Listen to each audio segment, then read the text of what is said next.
Well, g'day everyone. I'm outside the Port Authority building in Freo and it's 9 o'clock on a Wednesday morning and I'm not going to go through the foyer. Oh look, the doors are open, there's people at work. There might actually be someone there looking out the window going, oh look, there's that annoying cyclist going to have another look at what's going on. Oops. It's not the best way to get around. Okay, let's see if I can get onto the path without having a crash. Now, spoiler alert, I actually came down here on the weekend and saw that they now do in fact have some signage up. Up at the gates, up at the far end near the bridge, they've got a sign on that.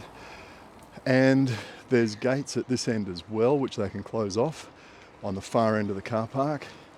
And the gates were shut and they had 3 signs zip tied to the fence. So that's all good. Nice large signage saying the path was closed and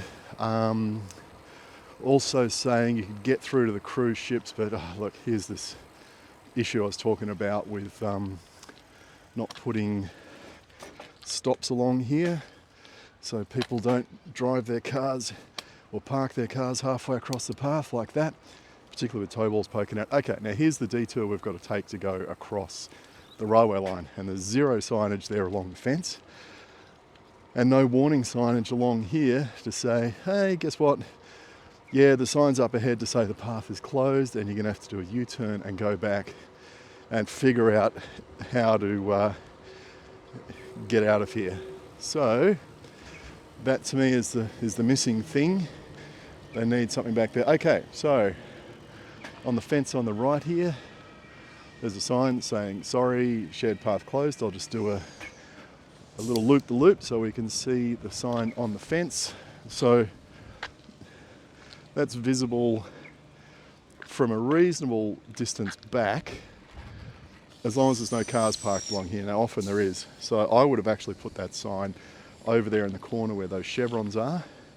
So as you're approaching along that path, you'd see the sign. We'll go back there and we'll have a look. And then the gates are shut today. I come around here and 2 more signs. Okay, very good. It's closed for maintenance. Periodic access to passenger terminal only. Fair enough. Now, as you can see though, there's no information about where we're supposed to go. Now, what I would have done is that sign which is over there, I would have taken another one and I would have put it right in front of us here. They've got a chevron there to tell you to turn left.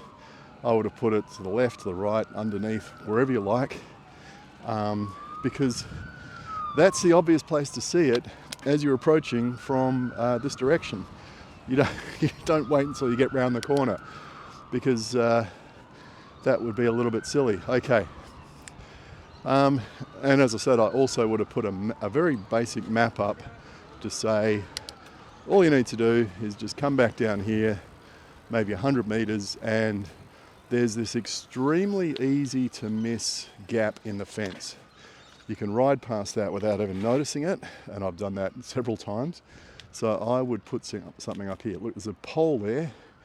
You could put signs on that. You could get some dirty, great big long cable ties and double side some signs on that if you wanted to. Or even, get some star pickets and put the star pickets up against that fencing there and then tie the signs off on that. So the signage would be out of the way of people using the path and all that kind of thing, but still visible to people approaching from either direction. So yeah, I give them 1 thumbs up and 1 thumbs down. There's been some effort there made, but it still seems to be a misunderstanding of what information needs to be communicated to the users of the path. What do they need to know, and where's the best place to put it? If you just simply did a bit of a ride through like I did there, a couple of minutes on the bike would have told you everything you need to know. But as usual, they're doing a walkthrough or a drive past or something on Google Maps, and not doing what Austroads would call a pertinent audit, which means you get on the pertinent piece of transport equipment and you use that to do your survey. If you don't do that, well, you've got no foundation to base your whole plan on, do you? Your strategy. Your communication strategy is useless because it's built on loose sand. All right, for the Fremantle Port Authority, that'll do.